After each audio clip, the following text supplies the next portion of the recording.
State English గ్రామర్కు సంబంధించి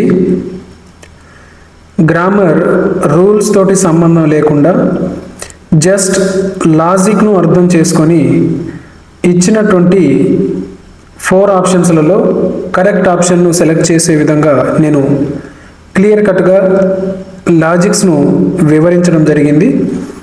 so ఇంకెవరైనా ఆ వీడియోస్ చూడకపోతే తప్పకుండా చూడగలరు. అన్ని టాపిక్స్ మీద, గవర్నమెంట్ రిలీజ్ చేసినటువంటి అన్ని టాపిక్స్ మీద నా ఛానల్లో ఆ విధంగా లాజికల్ వీడియోస్ కలవు.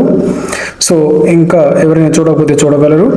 సో ఇప్పుడు వచ్చేసి మనం ఆ టాపిక్స్ మీద గ్రాండ్ టెస్ట్ను నిర్వహించుకోబోతున్నాము.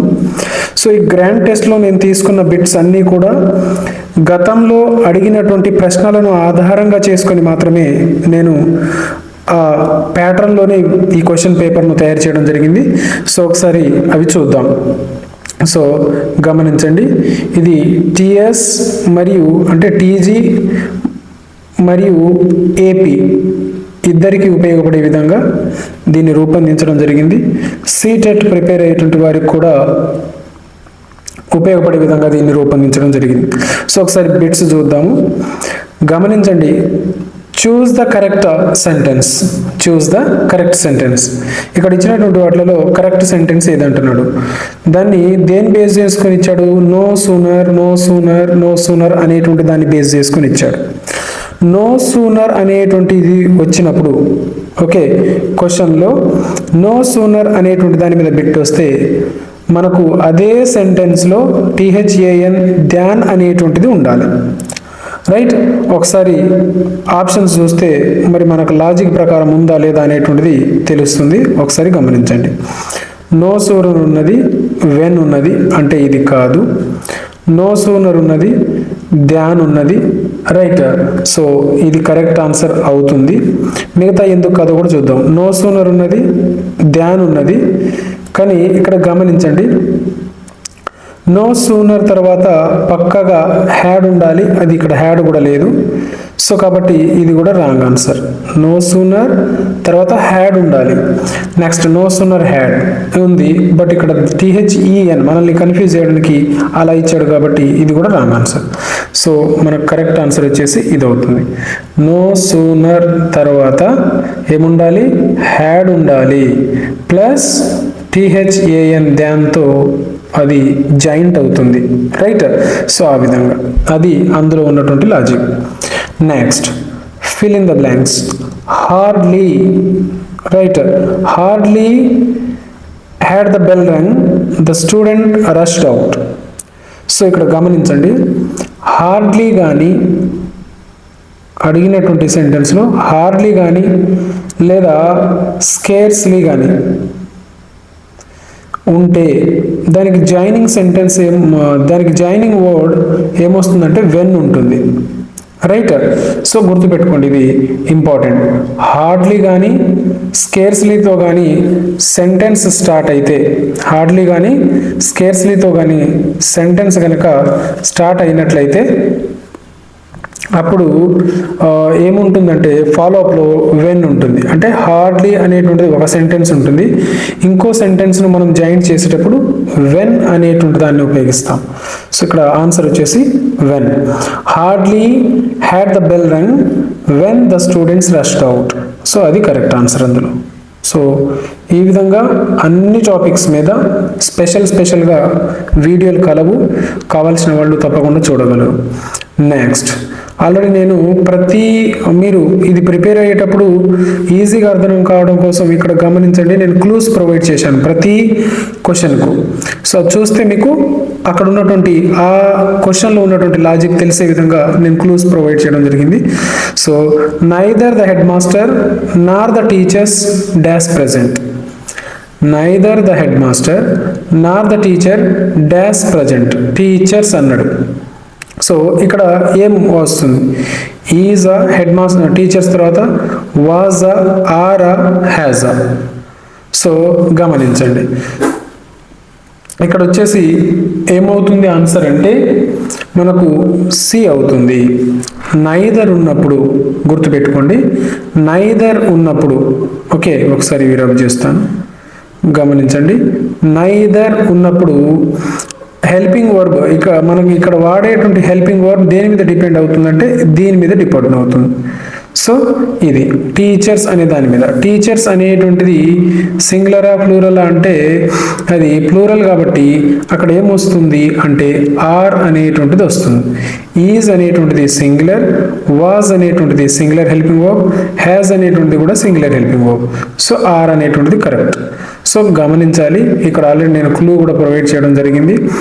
నైదర్ వచ్చినప్పుడు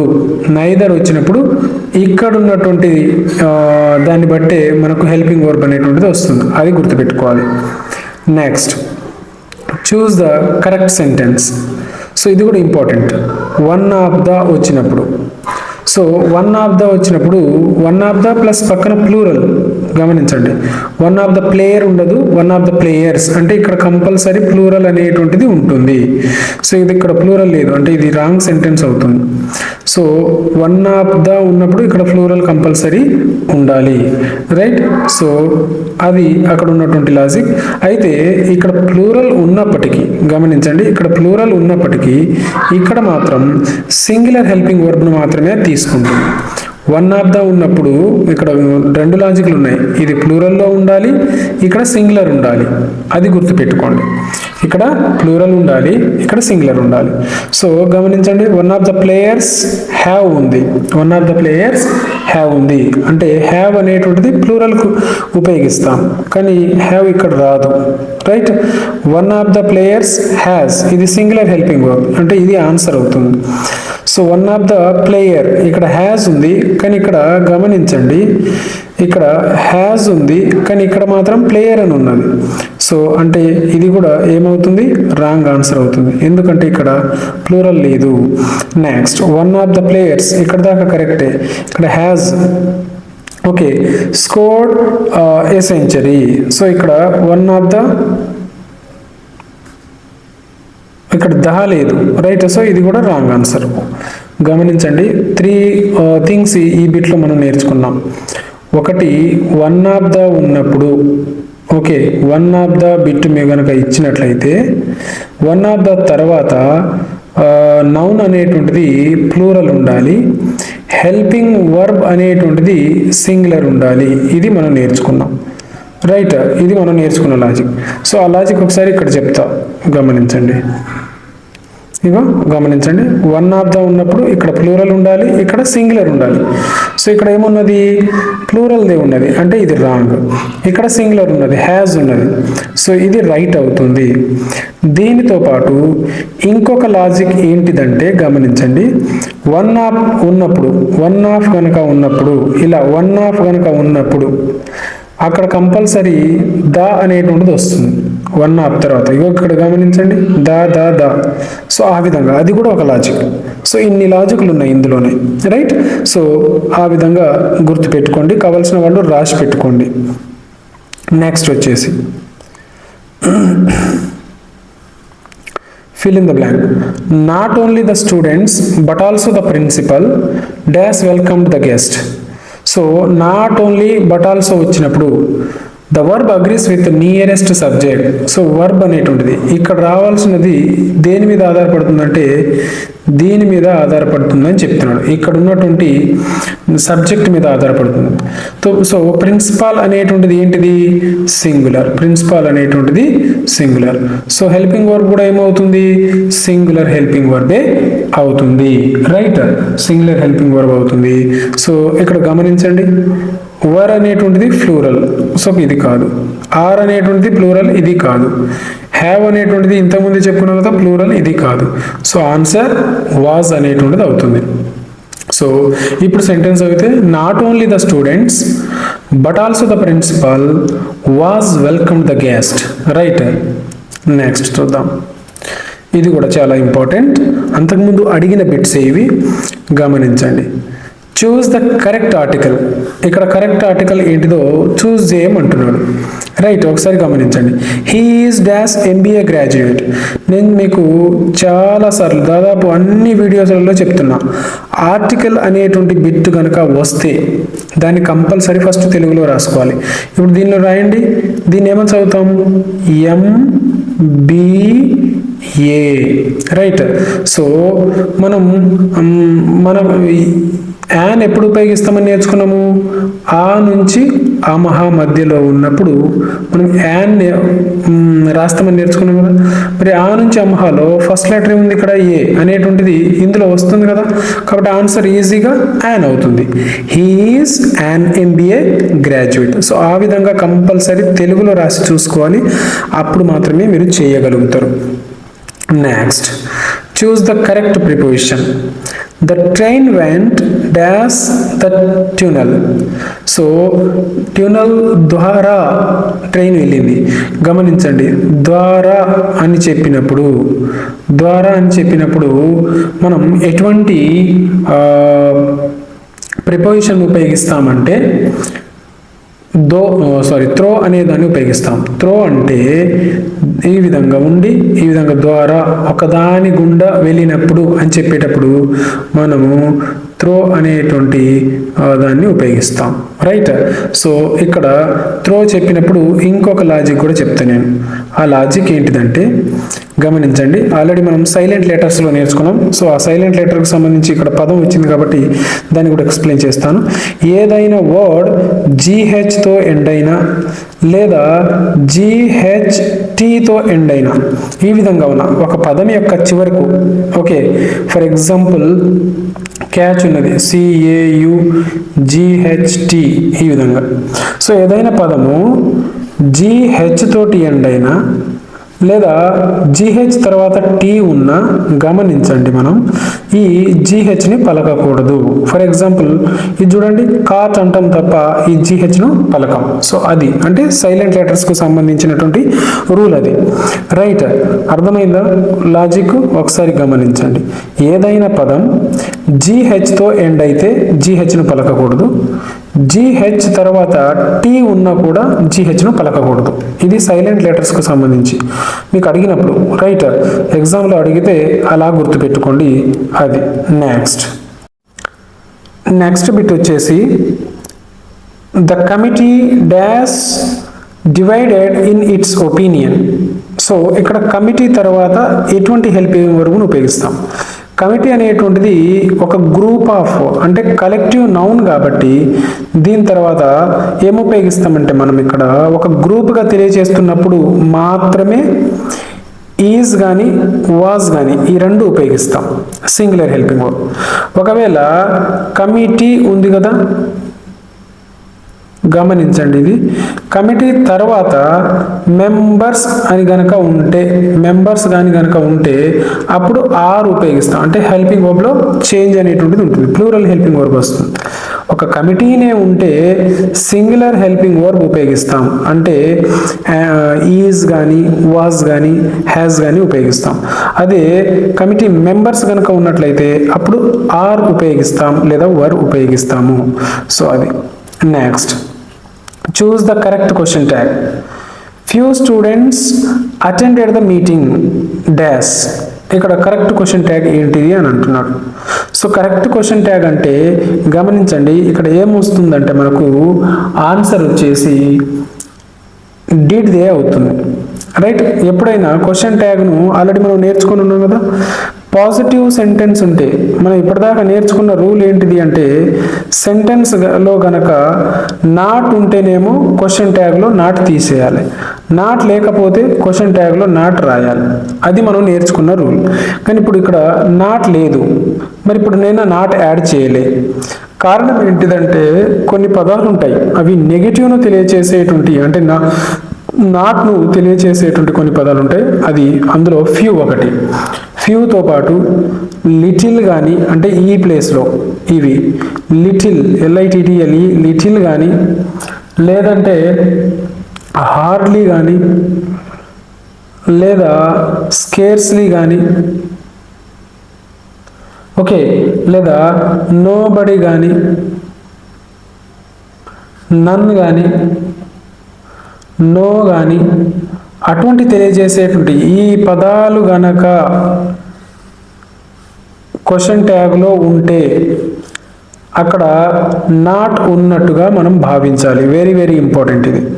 క్వశ్చన్ ట్యాగ్లో ఈ పదాలు ఇక్కడ మెన్షన్ చేసినటువంటి ఈ పదాలు గనక ఉంటే ఏమేమిటవి? Little, hardly, scarcely, nobody, no one, okay, none, no, అటువంటి పదాలు ఉంటే ఈ క్వశ్చన్ ట్యాగ్లో నాట్ ఉన్నట్టుగా భావించాలి. క్వశ్చన్ ట్యాగ్లో నాట్ రాయకూడదు. సో అందుకే ఈ ఆన్సర్ ఇక్కడ కరెక్ట్, రైట్? సో వేరే బిట్ చూద్దాము. Next bit,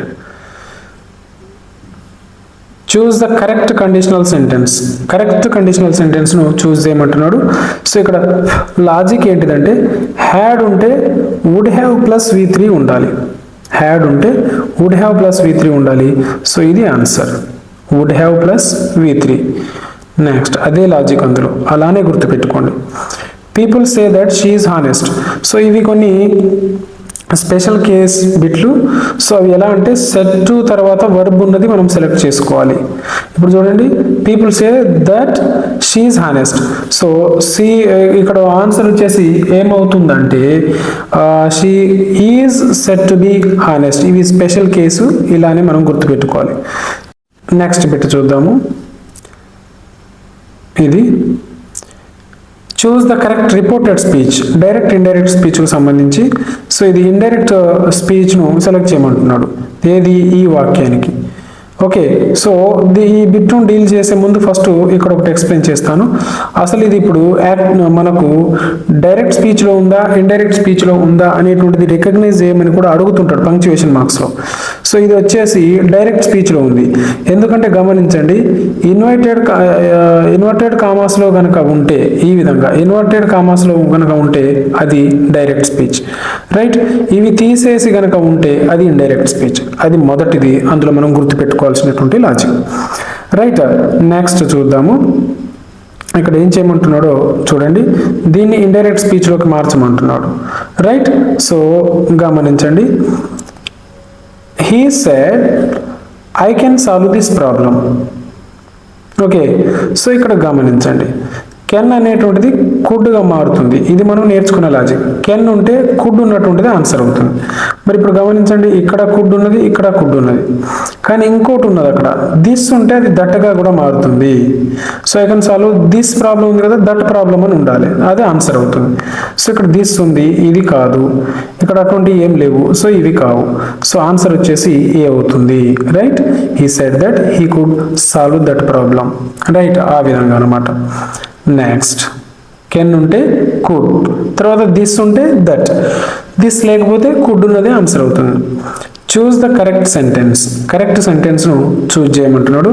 mathematics are interesting, mathematics is interesting, mathematics were interesting, mathematics have interesting. So ఇక్కడ కరెక్ట్ ఆన్సర్ ఏంటిది అంటే మనల్ని ఏం చెక్ చేస్తున్నాడు ఇక్కడ అంటే హెల్పింగ్ వర్బ్ను చెక్ చేస్తున్నాడు. గమనించండి, హెల్పింగ్ వర్బ్ను మనకి ఇక్కడ చెక్ చేస్తున్నాడు. ఇక్కడ హెల్పింగ్ వర్బ్ ఏమున్నది? ఆర్ ఉన్నది, ఈజ్ ఉన్నది, వర్ ఉన్నది, హ్యావ్ ఉన్నది, రైట్? సో గమనించండి, ఇక్కడ మనం గమనించాల్సింది ఏంటంటే కొన్ని పదాలు ఉంటాయి, అవి లాస్ట్కు ఎస్ తోటి ఎండ్ అవుతాయి. ఫర్ ఎగ్జాంపుల్ ఇగో ఇది మ్యాథమెటిక్స్. గమనించండి, మ్యాథమెటిక్స్.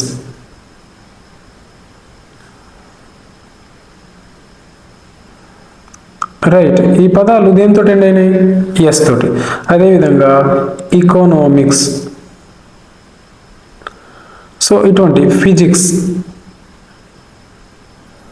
ఇటువంటి పదాలు అవి చివరికి ఎస్ తోటి ఎండ్ అయినప్పటికీ అవి ఏం చేస్తాయంటే సింగులర్ హెల్పింగ్ వర్బ్ను మాత్రమే తీసుకుంటాయి.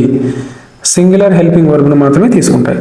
సో ఇక్కడ ఆర్ అనేటువంటిది గమనించండి, ఇది ప్లూరల్, సో ఇది రాంగ్ ఆన్సర్. వర్ ప్లూరల్, ఇది రాంగ్ ఆన్సర్. హ్యావ్ ప్లూరల్, ఇది రాంగ్ ఆన్సర్. మ్యాథమెటిక్స్ తర్వాత ఈజ్ అని మాత్రమే ఉండాలి. మ్యాథమెటిక్స్ తర్వాత ఈజ్ అని మాత్రమే ఉండాలి. కాకపోతే ఎకనామిక్స్ తర్వాత కూడా ఈజ్ అని మాత్రమే ఉండాలి. ఫిజిక్స్ తర్వాత కూడా ఈజ్ అని మాత్రమే ఉండాలి. సో ఆ విధంగా సింగులర్ హెల్పింగ్ ఉన్నదే, హెల్పింగ్ వర్బ్ ఉన్నదే ఆన్సర్ అవుతుంది. అలా గుర్తుపెట్టుకోండి. నెక్స్ట్ గమనించండి, నెక్స్ట్ బిట్ వచ్చేసి scarcely had we reached the station the train left. So గమనించండి, స్కేర్స్లీ ఎక్కడొచ్చినా దాని కాంబినేషన్లో ఏమొస్తుందంటే వెన్ వస్తుంది దాని కాంబినేషన్లో. సో ఆన్సర్ వెన్ అవుతుంది. నెక్స్ట్, మీకు డౌట్ ఉంటే ఇంకో ఇక్కడ నేను క్లూ ప్రొవైడ్ చేసుకుంటూ వస్తున్నాను, అవి కూడా చూసుకోవచ్చు మీరు. చూస్ the correct verb. Each of the boys dash a prize. So గమనించండి, ఈచ్ తర్వాత ఫ్లూరల్ కనుకుంటే, అంటే ఈచ్ తర్వాత ఈ విధంగా ఫ్లూరల్ కనుకుంటే ఇది ఏం చేస్తుందంటే సింగులర్ హెల్పింగ్ వర్బ్ను మాత్రమే తీసుకుంటుంది. సో హ్యావ్ అనేటువంటిది ఏంటిది? ప్లూరల్ కాదు, ఆన్సర్ కాదు. ఆర్ అనేటువంటిది ఆన్సర్ కాదు. వర్ అనేటువంటిది ఆన్సర్ కాదు. సో ఆన్సర్ వచ్చేసి has received. Each of the boys has received a for prize. Next bit చూడండి, you dash have informed me earlier. So ఇక్కడ ఆబ్లిగేషన్ అడిగాడు, రైట్. సో ఇక్కడ వచ్చేసి ఏమవుతుందంటే షుడ్ ఉపయోగిస్తాం, షుడ్ హ్యావ్ ఇన్ఫార్మ్డ్. కొన్ని ఫిక్స్డ్, వాటిని అలానే మనం నేర్చుకోవాలి. Next, choose the correct relative pronoun. So ఇక్కడ this is the girl, father is a doctor. whom father, whose father, which father. So ఇక్కడ రిలేటివ్ ప్రొనౌన్ వచ్చేసి ఇది అవుతుంది, ఎందుకంటే ఇది పొసెసివ్నెస్ ని చూపిస్తుంది కాబట్టి. This is the girl whose father is a doctor. ఏ అమ్మాయి యొక్క అంటే ఆ అమ్మాయి డాక్టర్ల కూతురు అని చెప్పడం అనమాట, రైట్. ఆ విధంగా. నెక్స్ట్, ఇది కూడా చాలా చాలా ఇంపార్టెంట్, ఇప్పుడు మనం చెప్పుకోబోయేటువంటిది. గమనించండి, హెల్పింగ్ వర్బ్ విషయంలో అడిగాడు, చాలాసార్లు ఎగ్జామ్లో కూడా ఈ బిట్ అడగడం జరిగింది. పోలీస్ తర్వాత ఎటువంటి హెల్పింగ్ వర్బ్ వస్తుంది అని అడుగుతున్నాడు. ఈజ్, ఆర్, హ్యాస్, ఓకే, ఆ విధంగా. సో గమనించండి, ఎప్పుడు పోలీస్ వర్డ్ కనిపించినా దాని పక్కన ఏం ఉపయోగించాలి? గమనించండి, ప్లూరల్ ఉపయోగించాలి. పోలీస్ మనకు చూడడానికి సింగులర్ వర్డ్ లా కనిపిస్తుంది, సింగులర్ అని, కానీ పక్కన ప్లూరల్ ఉపయోగించాలి. సో ఇందులో ప్లూరల్ ఉన్నటువంటిది ఏది అంటే B. The police are investigating the case. Next, fill in the blank. ఇక్కడ గమనించండి, he senior dash me.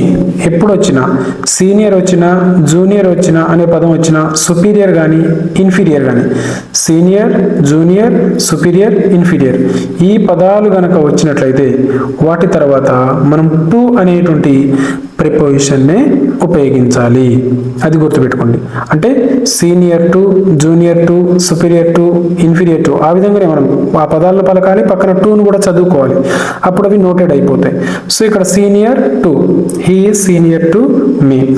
Next, choose the correct article. So article, he is dash European citizen. So ఇక్కడ European ఉంది కాబట్టి నేను ఇంతకుముందు చెప్పిన కదా, ఆర్టికల్ మీద బిట్టు కనుక వస్తే దాన్ని తెలుగులో రాయాలని.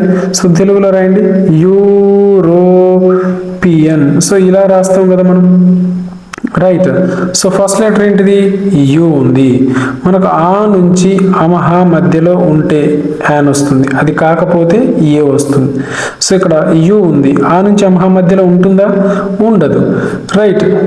సో అక్కడ ఏ అనేటువంటిది కరెక్ట్ ఆన్సర్ అవుతుంది. సో ఇంకా చాలా బిట్స్ ఉన్నాయి, ఓకే. సో ఆ మిగిలిన బిట్స్ నేను నెక్స్ట్ పార్ట్ 2 వీడియోలో, అంటే దీని తర్వాత అప్లోడ్ చేసే వీడియోలో నేను మిగతా బిట్స్ను కూడా అవి ఏ ఆస్పెక్ట్లో ఇవ్వడం జరిగింది, అందులో లాజిక్ ఏంటిది అనేది వివరిస్తాను. సో ఇంకా మా ఛానల్ను సబ్స్క్రైబ్ చేసుకోకపోతే తప్పకుండా సబ్స్క్రైబ్ చేసుకోగలరు. సో ఈ 20 బిట్స్ తోటి ఈ గ్రాండ్ టెస్ట్ను ఆపేస్తాను. నెక్స్ట్ వీడియోలో మిగిలిన బిట్స్ను, అంటే దాదాపు ఇవి ఎన్ని ఉన్నాయంటే మనకు 50 ఉన్నాయి. సో మిగిలినవి అన్నీ కూడా నెక్స్ట్ వీడియోలో నేను అప్లోడ్ చేస్తాను, ఓకే. ఇంకా సబ్స్క్రైబ్ చేసుకోకపోతే తప్పకుండా సబ్స్క్రైబ్ చేసుకోండి, మీ ఫ్రెండ్స్ తోటి షేర్ చేయండి, అదేవిధంగా వీడియోను లైక్ చేయగలరు. Thank you so much.